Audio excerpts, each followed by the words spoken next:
Welcome dear students, एक बार फिर से मैं आप सभी का अपने इस ऑनलाइन प्लेटफॉर्म में स्वागत करता हूं। चलते हैं, आज का सेशन शुरू करते हैं जो कि काफ़ी दमदार रहने वाला है। और स्टोरी राइटिंग से रिलेटेड और पैराग्राफ से रिलेटेड क्वेश्चंस हम यहाँ पे पुट करेंगे। चलिए शुरू करते हैं।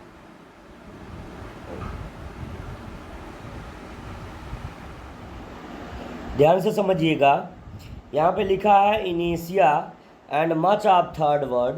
कह रहा है कि एशिया और कह रहा है कि and much of third world, यानी कह रहा कि विश्व के 3 हिस्से से ज़्यादा, है ना, there are still destroyed in trees are still destroyed. कह रहा है कि वृक्षों को अभी तक नष्ट किया जा रहा है इन द ओल्ड फैशन्ड वे, यानी पुराने तरीके से अभी तक भी जो है क्या वृक्षों को नष्ट किया जा रहा है। और क्या किया जाता है, they are cut down for fuel, उन्हें ईंधन यानी जैसे चूल्हे की लकड़ी के लिए, ईंधन के लिए उनको काट दिया जाता है। और क्या है, क्रॉप लैंड, फसल योग्य, है ना, भूमि के लिए, फसल योग्य भूमि के लिए, फसल योग्य भूमि, देखते हो ना, फसल योग्य भूमि के छोटे उदाहरण के रूप में समझ सकते हो कि बाग कटवा करके लोग वहाँ पे खेत बनवा देते हैं, तो वही चीज़ है। क्रॉप लैंड के लिए, फसल योग्य भूमि के लिए इन यूरोप में, जैसे जहाँ फ्रांस, इटली, जर्मनी और ब्रिटेन जैसे देश हैं, वहाँ पर there is a new and potentially more deadly culprits, the German call it waldsterben, है ना, द डाइंग फॉरेस्ट सिंड्रोम। कह रहा है कि एक बहुत ज़्यादा डेडली, है ना, घातक कल्प्रिट है, यानी एक कल्प्रिट का मतलब वैसे होता है जो है अपराधी, लेकिन यहाँ पे हो जाएगा एक ऐसा पोटेंशियली मोर डेडली कल्प्रिट है, the Germans call it waldsterben, जिसको जर्मन वाइल्डर स्टरबेन कहते हैं, द डाइंग फॉरेस्ट सिंड्रोम। इसका मतलब है डाइंग फॉरेस्ट सिंड्रोम, यानी मरते हुए वृक्षों की बीमारी, एक तरीके से इसको कहेंगे। आगे है, इसका क्या अभिप्राय है, अभिप्राय है ये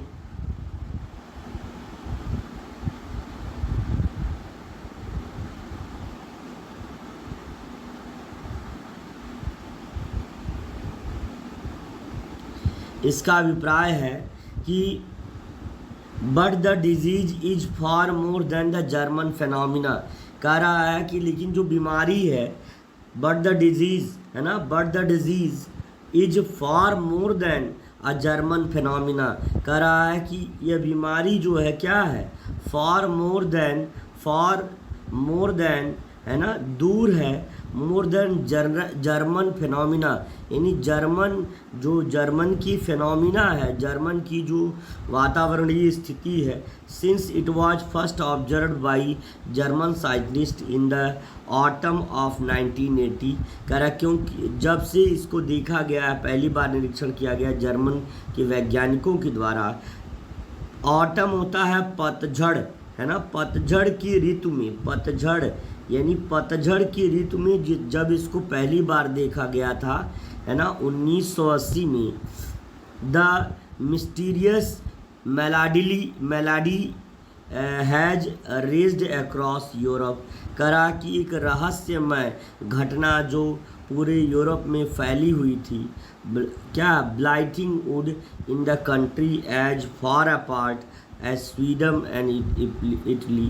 कह रहा है कि जो ब्लाइटिंग यानी जो लकड़ियों का सड़ना या नष्ट होना होता है इन द कंट्री, देश में, far apart Sweden and Italy. कह रहा है कि बहुत जो है स्वीडन और इटली से बहुत दूर था। Explanation for the epidemic range. कह रहा है एक्सप्लेनेशन द एपिडेमिक रेंज, कह रहा कि इस महामारी के क्षेत्र से की अगर हम व्याख्या करें तो इस cycle change in the environment to a baffling form of tree cancer. कह रहा है कि जो एक वातावरणीय चक्र में जो परिवर्तन हो रहा था उससे क्या हो रहा था, बैफलिंग फॉर्म ऑफ ट्री, उससे जो है पेड़ों का एक जो कैंसर की तरह जो है ये उभर करके सामने आ रहा था। But the most convincing evidence point two air pollution, लेकिन जो सबसे ज़्यादा प्रभावकारी जो सबूत है, साक्ष्य है, वो क्या है, एयर पोल्यूशन, वातावरणीय पोल्यूशन है। वातावरण में मौजूद जो पॉलीथीन के जलने से और सारी जो जहरीली गैसें उत्पन्न होती हैं, ये प्रमुख कारक थी। करा इंडीड यानी वास्तव में saving the rapidly deteriorating forest of Europe will be probably require a two pronged strategy है ना of offensive campaigns that include the breeding of pollution immunities and defensive scheme that call a reduction in toxic emission। करा कि वास्तव में जो saving rapidly डेटेरियोटेशन of forest यानी तेज़ी से जंगलों को नष्ट करने की जो सुरक्षात्मक जो कार्रवाई है, Europe will probably require, Europe में क्या है, बहुत ज़्यादा ज़रूरी हो गई है ये a two prong strategies and offensive campaign. करा कि ये कंपेन चलाया जाए, एक आंदोलन चलाया जाए that include breeding of pollution immunes trees. करा कि वे ऐसे पौधों को जन्म दें, क्या करना, जिसमें सम्मिलित हो कि ऐसे पौधों को जन्म दिया जाए जो पॉल्यूशन इम्यून ट्रीज हों, जो पॉल्यूशन की यानी जो वातावरण प्रदूषण की रोकथाम कर सकें, एंड डिफेंसिव हो और जो है सुरक्षात्मक हो। Scheme that calls reduction in toxic emission, और इस योजना का, स्कीम का मतलब होता है योजना, दैट कॉल्स जिससे कहा गया है ना, रिडक्शन इन टॉक्सिक एमिशन यानी जहरीली गैसों के निष्कर्षण में कमी। But both will require more money, लेकिन दोनों को सबसे ज़्यादा ज़रूरत है पैसे की, देन इट करंटली बीइंग है ना एक्सपेंड ऑन सच मेजर। कह रहा कि जिस पैमाने को लेकर के हम चल रहे हैं उस पर जो है पैसा खर्च करने की ज़्यादा ज़रूरत है। आगे कह रहा है as well as total commitment to protecting the environment, और एक दृढ़ता भी होनी चाहिए, कमिटमेंट भी होना चाहिए। जिस प्रकार से आपका कमिटमेंट है एनवीएस की सक्सेस के लिए, मेरा कमिटमेंट है एक अच्छा चैनल ग्रो करने के लिए, एक अच्छी इनकम क्रिएट करने के लिए, उसी तरह कमिटमेंट की जाए अगर कि हाँ पैसा लगाएं और साथ में कमिटमेंट रहे कि हाँ हम जो है ग्रो ही कर जाएंगे, अच्छे से अपने आप को डेवलप ही कर लेंगे, तो ये इम्पॉर्टेंट बात है।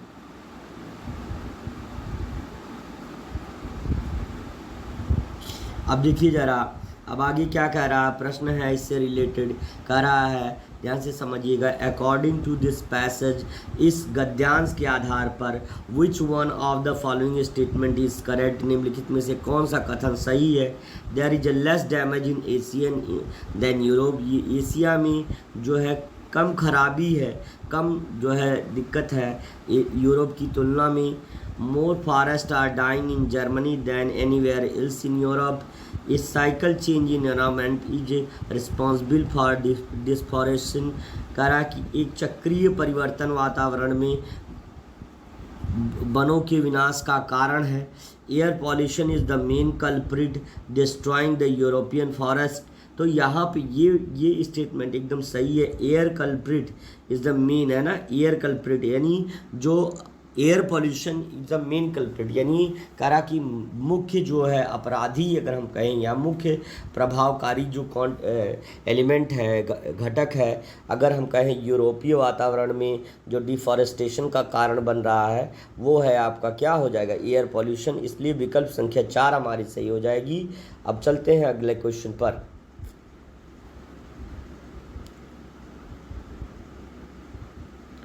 कह रहा है saving the trees of European forest है ना, करा कि यूरोपियन जंगलों के जो वृक्षों का की सुरक्षा क्या करना है, should not be different because of advances in experimental research.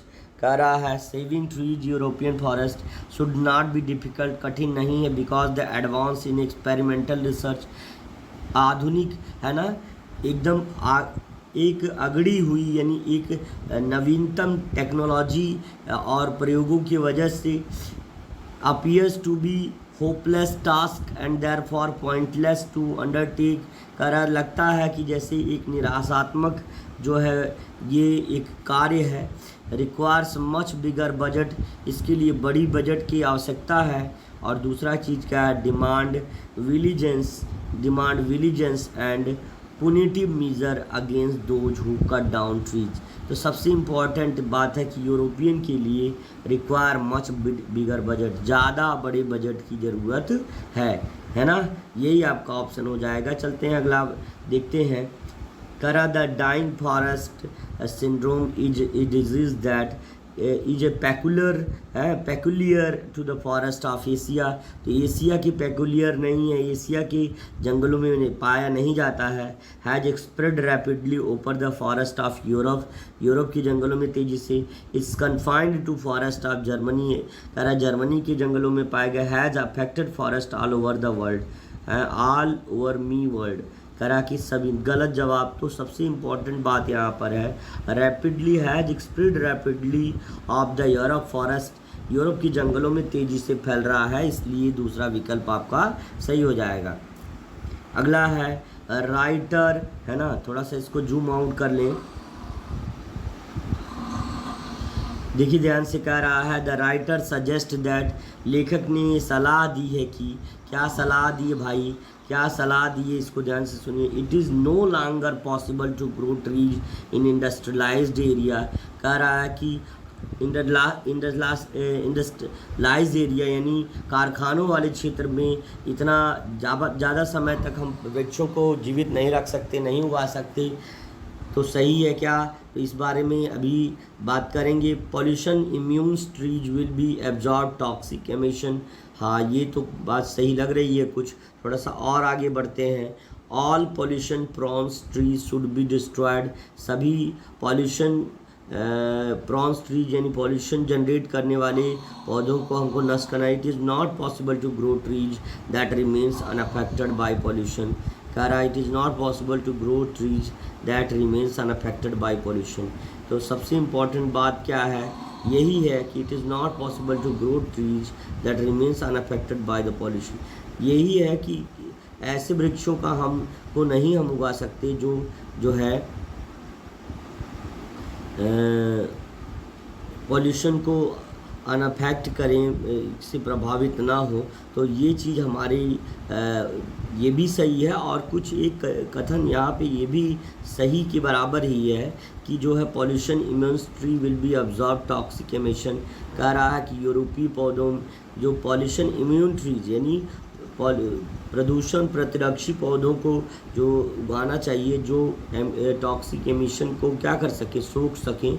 तो आपका जो मैक्सिमम आपका ज़्यादातर जो सेंटेंस के अकॉर्डिंग देखा जाए तो ये दूसरा कथन ही सही हो जाएगा बेटे, दूसरा कथन ही आपका सही हो जाएगा। चलते हैं आखिरी प्रश्न पर, इसके बाद आपकी मैथ के कॉर्नर पर चलेंगे, है ना, मैथ के कॉर्नर पर चलेंगे। अगला है, लिखा हुआ है the writers approach toward the problem of forest devastation. करा कि जंगलों के विनाश में जो सबसे मूल समस्या है लेखक की, उसकी क्या मतलब, वो टॉलरेंस, इंडिफरेंस, वेल टॉट और स्ट्रेटजीज और क्या डेस्पोंडेंसी। देखो डेस्पोंडेंसी नहीं, यहाँ पे वेल टॉट और आउट स्ट्रेटजीज। तो यहाँ पे ये स्टेटमेंट समझ में आएगा। हमको अच्छी तरह से सीखना चाहिए कि क्या वृक्षों के महत्व हैं और हम एक जो है एक स्ट्रेटजी बना करके, एक जो है दृष्टिकोण तैयार करके हमको पौधों को जीवित रखना चाहिए। तो यहाँ तक आपका सही हो जाएगा। मिलते हैं अगले सेशन में, तब तक अभी हम चलते हैं इसके बाद अगले टॉपिक पर जो कि मैथ का कॉर्नर है। चलते हैं कंप्यूटर स्क्रीन।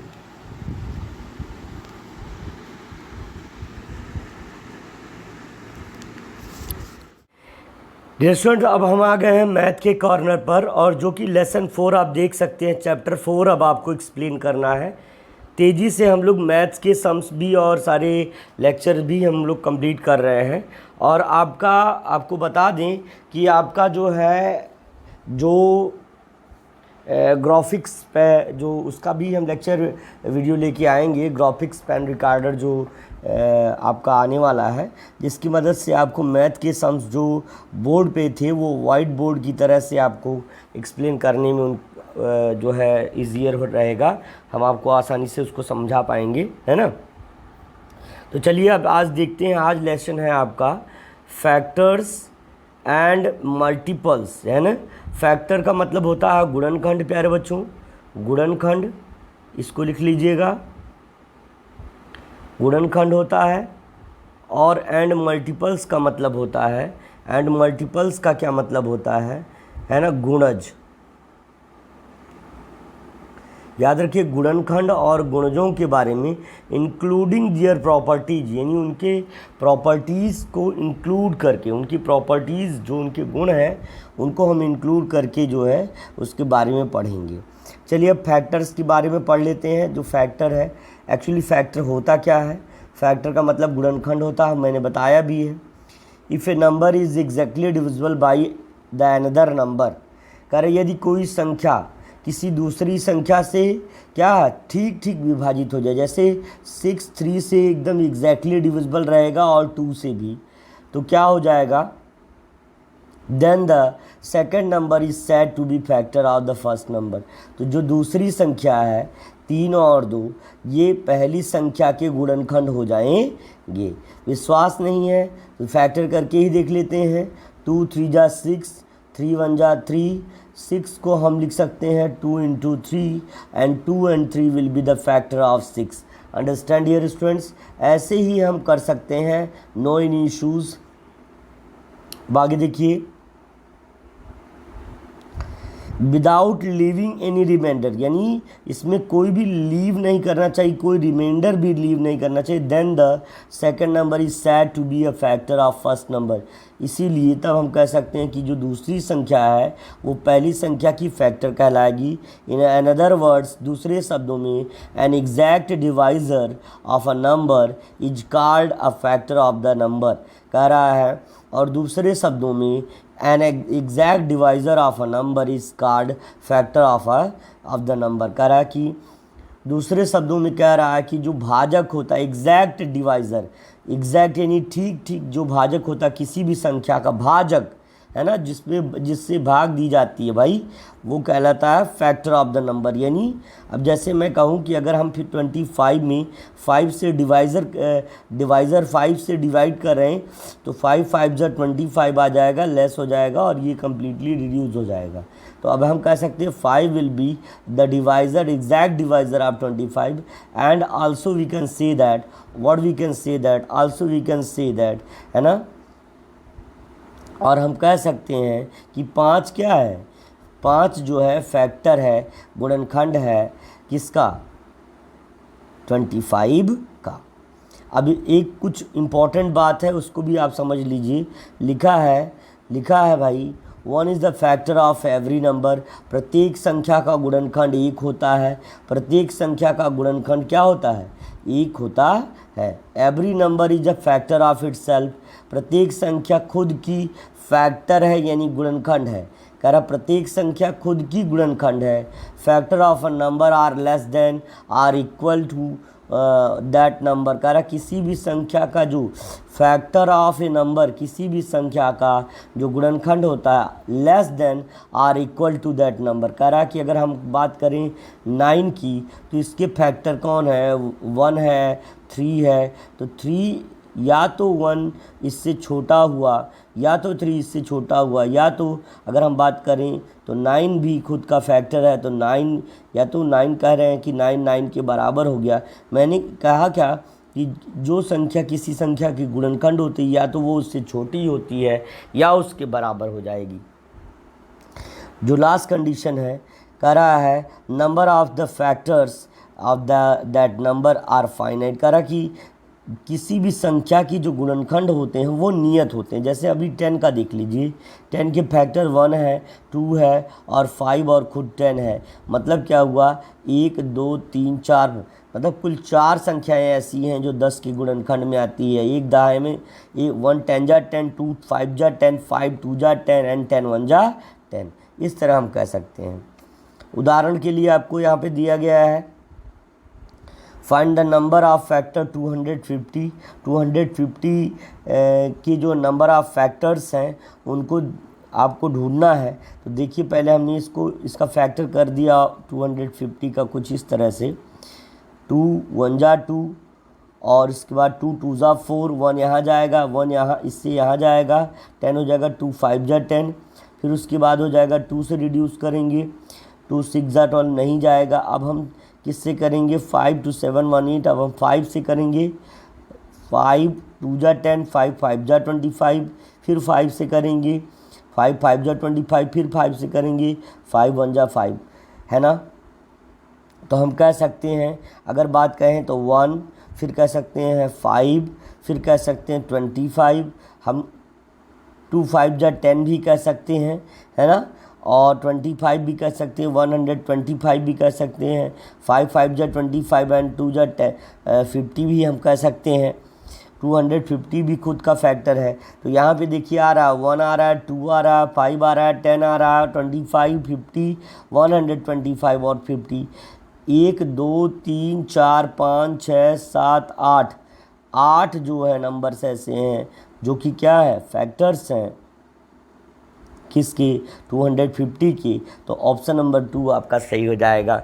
ऐसे ही हम कर लेंगे। कह रहा है are all factors of 250, hence number of factors of 250 is 8। इस तरह से हम कह सकते हैं कि जो 250 के गुणनखंडों की संख्या है वो कितनी है, 250 के गुणनखंडों की संख्या 8 है। चलिए अगला है, अब है उभयनिष्ठ गुणनखंड, जिसको हम कॉमन फैक्टर कहते हैं। इसकी हिंदी होती है, इसकी हिंदी भी आप लिख लीजिए,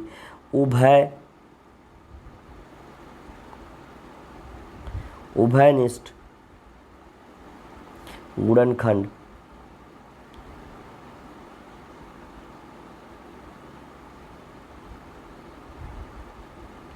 उभयनिष्ठ गुणनखंड होता है। तो कह रहा है अब इसको कैसे करेंगे, when we find the number of factors of 2 और मोर नंबर्स। जब हम 2 या 2 से अधिक संख्याओं की जो है क्या पाते हैं, व्हेन वी फाइंड जब हम पाते हैं द फैक्टर ऑफ 2 और मोर नंबर्स, 2 या 2 से अधिक संख्याओं के गुणनखंडों को क्या होता है, and then find some factors are the same, और कुछ गुणनखंडों को समान पाते हैं, common factors they then are common factors. उसके बाद भी जैसे हम अगर मान लो कोई संख्या 10 ले रहे हैं और दूसरी संख्या 6 ले रहे हैं, अगर दोनों का गुणनखंड कर रहे हैं तो 1 2 और 3 और खुद 6 से जाएगा। 1 छक्का 6, 2 तिहाई 6, 3 दूनी 6, 6 कम 6। कहने का मतलब ये है 1 6 जा 6, 2 3 जा 6, 3 2 जा 6, 6 1 जा 6। 10 का फैक्टर करेंगे, 1 10 जा, 2 5 जा, 5 2 जा और 10 1 जा। तो इसमें आप देख सकते हैं 1 और 2 दोनों में आ रहे हैं, इसलिए 1 और 2 इन दोनों के क्या हो जाएंगे, कॉमन फैक्टर, यानी उभयनिष्ठ गुणनखंड हो जाएंगे, जो दोनों में आए। 3 संख्याएं जो तीनों में आए, है ना। अब देखिए जैसे लिखा है, ध्यान से समझिएगा, लिखा है जैसे 20 और 25 के लिए, तो 20 और 25 जो है इसके फैक्टर्स अगर हम कर रहे हैं तो 1 से, 2 से, 4 से, 5 से, 10 से और किससे, 20 खुद से डिवाइड हो जाएगा। 25 की बात करें 1 से, 5 से और किससे, 25 खुद से। तो आप अगर यहाँ देखना चाहें तो सिर्फ 1 ही एक ऐसा नंबर है और 5 ही एक ऐसा नंबर है जो दोनों में आ रहा है। तो कॉमन फैक्टर क्या हो जाएगा, इनके कॉमन फैक्टर हो जाएंगे 1 और 5। तो अब ऐसे ही प्रश्न आपसे पूछ रहा है कि what are the common factor of 20 and 25। तो आपको यहाँ पूछ रहा है, तो आप देखिए 1 भी होता है, क्योंकि 1 सबका कॉमन फैक्टर हो सकता है। तो 4 नहीं होगा, 6 नहीं होगा, 5 हो जाएगा। तो 1 5 25, यहाँ पे द फैक्टर 25 का और दोनों का कॉमन फैक्टर 1 और 5 है, इसलिए हम कह सकते हैं यहाँ पर कॉमन फैक्टर 5 ही हमारा सही हो जाएगा, क्योंकि 1 तो आ नहीं रहा है, इसलिए ये कॉमन फैक्टर हमारा सही हो जाएगा। अब देखिए हम मल्टीपल्स की बात करेंगे, कॉमन फैक्टर तो हमारा ओवर हो गया। अब हम मल्टीपल्स यानी गुणजों की बात करेंगे। किन की बात करेंगे? गुणजों की। गुणजों की बात करेंगे। गुणज क्या होते हैं? जैसे याद रखिए कि यदि कोई संख्या है ना, कोई संख्या है जिसके टेबल में आती है वो तो उसका फैक्टर होते हैं, वो सब उसके फैक्टर होते हैं।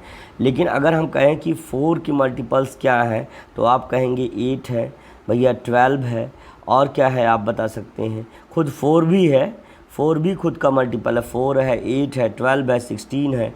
अब अब क्या है, जो मल्टीपल्स होते हैं वो खुद दी गई संख्या के टेबल होते हैं या पहाड़े होते हैं।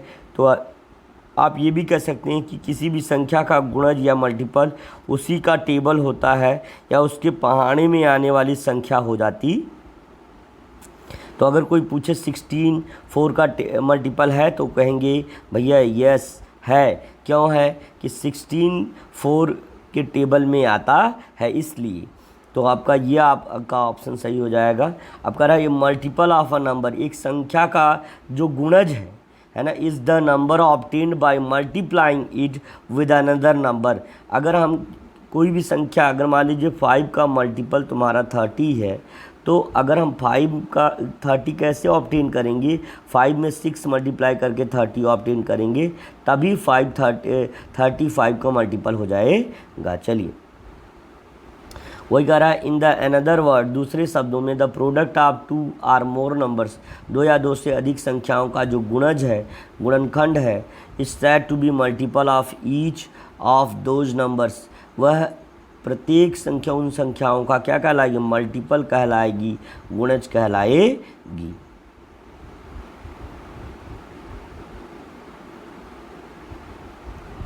अब जिसका एग्जाम्पल आप देख सकते हैं, एग्जाम्पल है 5 into 1 is equal to 5, 5 into 2 is equal to 10, 5 into 3 is equal to 15 और 5 इंटू 4 इज इक्वल टू 20। तो कहने का अभिप्राय क्या है? जब आप गुणा कर रही हैं, जब आप गुणा कर रहे हैं 5 से 1 से, आपका आ रहा है 5, और जब आप गुणा कर रहे हैं 5 का 2 से, आपका आ रहा है 10, और जब आप मल्टीप्लाई कर रहे हैं 5 का 3 से, और आपका आ रहा है क्या? आपका आ रहा है 15। जब आप 5 से 10 में 4 में मल्टीप्लाई कर रहे हैं, आपका आ रहा है 20। कहने का अभिप्राय क्या है कि जो अगर हम 5 में 1 से रिस्पेक्टिवली 2 3 4 से मल्टीप्लाई करके जो नंबर्स ला रहे हैं, वही सब जो है 5 के क्या हो जाएंगे? फैक्टर्स हो जाएंगे। नहीं, वही सब 5 के मल्टीपल्स यानी गुणज हो जाएंगे।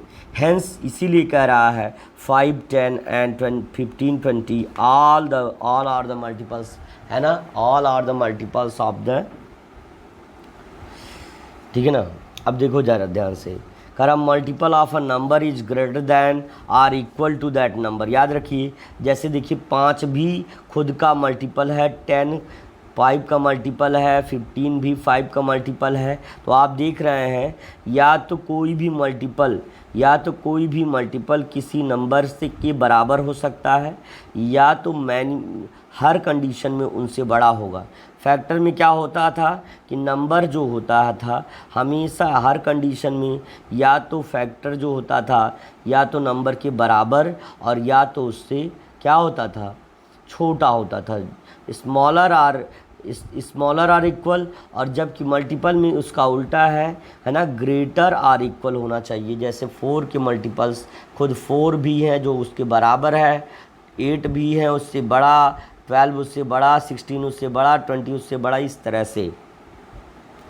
Every number is a multiple of itself, प्रत्येक संख्या स्वयं की गुणनखंड होती है, गुणज होती है ना। जैसे 5 का मल्टीपल है, और 7 6 का मल्टीपल है, 7 का मल्टीपल है, और 9 खुद का यानी 9 का मल्टीपल है। इस तरह से हम कर सकते हैं। अगला है, आप देख सकते हैं, every multiple of a number is exactly divisible by the number. कह रहा किसी भी संख्या का गुणज, every multiple of a number, किसी भी संख्या का गुणज is exactly divisible by the number, is exactly divisible by the number. कह रहा every multiple of a number, कह रहा किसी भी संख्या का प्रत्येक जो गुणज होता है, प्रत्येक जो गुणज होता है वो क्या होता है, exactly divisible by the number, उस संख्या से ठीक ठीक विभाजित होता है। Number of multiples of a number are infinite, याद रखिए फैक्टर नियत होते, जैसे 10 के फैक्टर कितने हो सकते हैं, 1 हो सकता है, 2 हो सकता है, 5 हो सकता है, 10 कुल मिलाकर के 1 2 3 4 फैक्टर होंगे इसके 10 के। लेकिन मल्टीपल की वहीं बात की जाए तो 10 का मल्टीपल खुद 10 भी है। खुद कौन है इनका मल्टीपल, खुद ये महानुभाव खुद हैं। फिर 20 भी इसका मल्टीपल है, 30 भी, 40 भी, 60 भी, 50 भी, 20 भी, है ना, सारा मल्टीपल है। और जहाँ तक तुम लिख जाना चाहो जो 10 के टेबल में आएगा, हम याद रखिए किसी भी संख्या में अनंत तक की संख्याओं से गुणा कर सकते हैं। जब अनंत तक की संख्याओं से गुणा करेंगे, मान लीजिए 5 कोई नंबर है, 5 से 100 में गुणा किए तो जो आया वो तो इसका मल्टीपल ही आया, क्योंकि किसी भी संख्या में गुणा करके यदि कोई नंबर आता है तो वही उस संख्या का भी मल्टीपल कहलाता। 500, तो अब याद रखिए कि 500 भी 5 को मल्टीपल है, तो यानी हम कह सकते हैं मल्टीपल बहुत सारे हो सकते हैं। आगे क्या कह रहा है, find the first 5 multiple of 20, है ना, बिटवीन 100 एंड 300। कह रहा पहले 20 के पहले 5 फैक्टर 5 गुणज निकालिए। जैसे 20 का 100 और 200 के बीच का आपको निकालना है, तो देखिए हमें आराम से लिख रहे हैं। 26 जा 120, 27 जा 140, 28 जा 160 और 29 जा 180, है ना। तो कह रहा first 5 multiple of 20 between 100 and 300। फिर उसके बाद 20 1 हुआ, 2 हुआ, 3 हुआ, 4 हुआ, 5 हुआ, 6 हुआ, है ना, 300 के बीच में ना बहुत सारे हैं ऐसे। आपके आ जाएंगे 220, फिर उसके बाद हो जाएंगे 240। तो आपको सिर्फ 5 ही पूछ रहा है, देखिए कौन कौन सा हो जाएगा। 125 नहीं होगा, ये वाली लाइन कट जाएगी। 115 नहीं होगा, ये लाइन 125 नहीं होगा। 120, 140, 160, 180, 200, यही 5 मल्टीपल हो जाएंगे। ऑप्शन नंबर डी आपका सही हो जाएगा। और सोल्यूशन भी देख लीजिए, मल्टीपल ऑफ 20 बिटवीन 100 एंड 300, 300 और 100 के बीच में, तो 126 जा 127, 27 जा 140, 28 जा 160, 29 जा 180, 10 जा 200। ये कुल मिलाकर के 5 फैक्टर हो गए इसके, जो 100 और 300 के बीच आ जाएगा। आगे देखिए, अब तक कॉमन फैक्टर की बारे में बात हो रही थी। अब जैसे 5 और 4 के कॉमन मल्टीपल की बात हो तो हम पहले इनकी टेबल्स लिख लें। 5, 10, 15, 20, फिर यहाँ तक लिख रहे हैं 4, 8, 12, 16 और 20। ये 20 है भाई साहब, तो 20 आप देख रहे हैं दोनों में आ रहा है ना, दोनों के पहाड़े में आ रहा है, इसलिए ये कॉमन मल्टीपल हो जाएगा। जैसे उदाहरण के लिए 4 6 जा 24, 4 9 जा 36, तो ये 36 24 जो है आप देख रहे हैं। तो अब कह रहा कि common multiple of 24 and 36 is 4, because, है ना, 4 6 जा 24 एंड 4 9 जा 36। अब प्राइम फैक्टर यानी अभाज्य गुणनखंड क्या होता है। अभाज्य संख्याएं पहले आप जान लीजिए, 2 होता है, 3 होती है, 5 होती है, 7 होती है, 11, 13, है ना, 17, 17, 19, 23, 29, ये सब संख्याएं जो होती हैं प्राइम नंबर्स यानी अभाज्य संख्याएं होती हैं प्यारे बच्चों। तो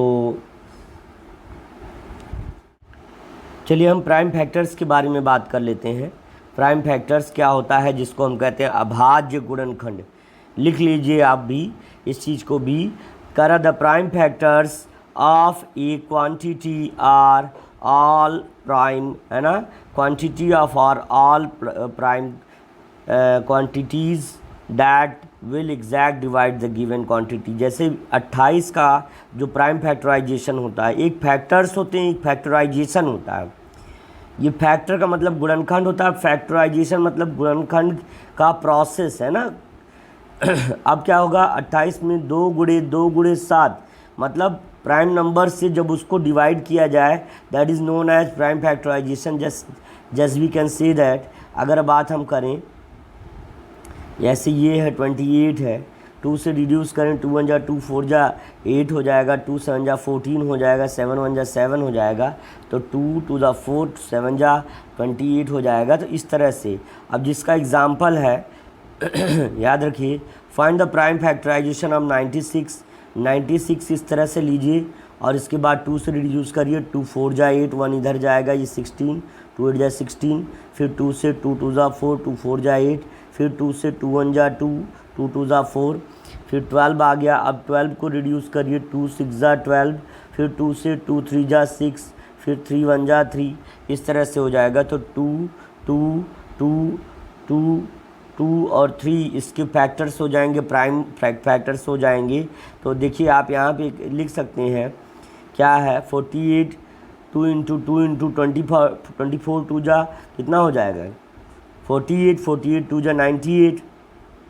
फिर इस तरह से करते करते इसके जो प्राइम फैक्टर्स हो जाएंगे 96 के, 2 2 2 2 2 और 3। कैसे हुआ ज़रा ध्यान से समझिएगा, 2 2 जा 4, 4 2 जा 8, 8 2 जा 16, 16 2 जा 30, 16 2 2 2 जा 4, 4 2 जा 8, 8 2 जा 16, 16 2 जा 32 और 32 3 जा है ना 96 हो जाएगा। यही आपका ऑप्शन हो जाएगा। अब आज के लिए बस इतना ही, मिलते अगले सेशन में, तब तक के लिए thank you, best of luck, see you tomorrow.